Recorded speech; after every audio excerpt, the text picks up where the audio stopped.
Sebelum kita bandingkan, mari kita fahamkan dulu apa itu sebenarnya signal.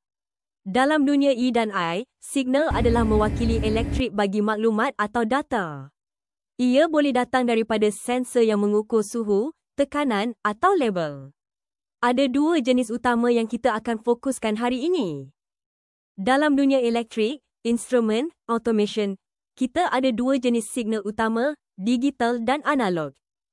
Semua sensor dan instrumen akan hantar signal dalam salah satu bentuk ini.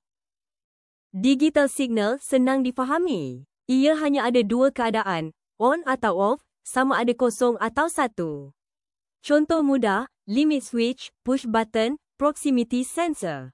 Jadi PLC akan baca sama ada signal input itu hidup atau tidak. Berbeza dengan digital, analog signal adalah berterusan, contohnya bacaan suhu, tekanan atau label tangki. Ia dihantar sebagai arus 4 hingga 20 mA atau voltage kosong hingga 10 V. Jadi nilainya boleh berubah-ubah mengikut keadaan sebenar. Dalam industri, 4 hingga 20 mA paling banyak digunakan. Sebabnya, ia lebih tahan gangguan, lebih senang detect kalau kabel putus, sebab bacaan akan jadi 0 mA. Selain itu, untuk jarak jauh, arus lebih stabil berbanding voltage signal. Semua signal ini akhirnya masuk ke PLC. PLC ada digital input dan output untuk on atau off dan analog input dan output untuk bacaan berterusan.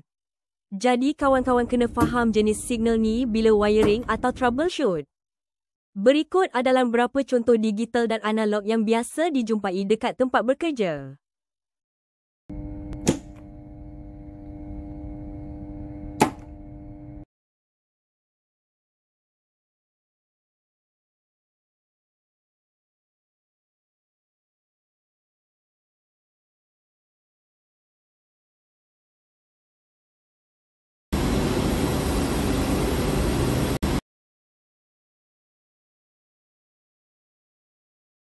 Analog dan digital signal mungkin nampak asas, tapi inilah bahasa sebenar antara sensor, PLC dan mesin.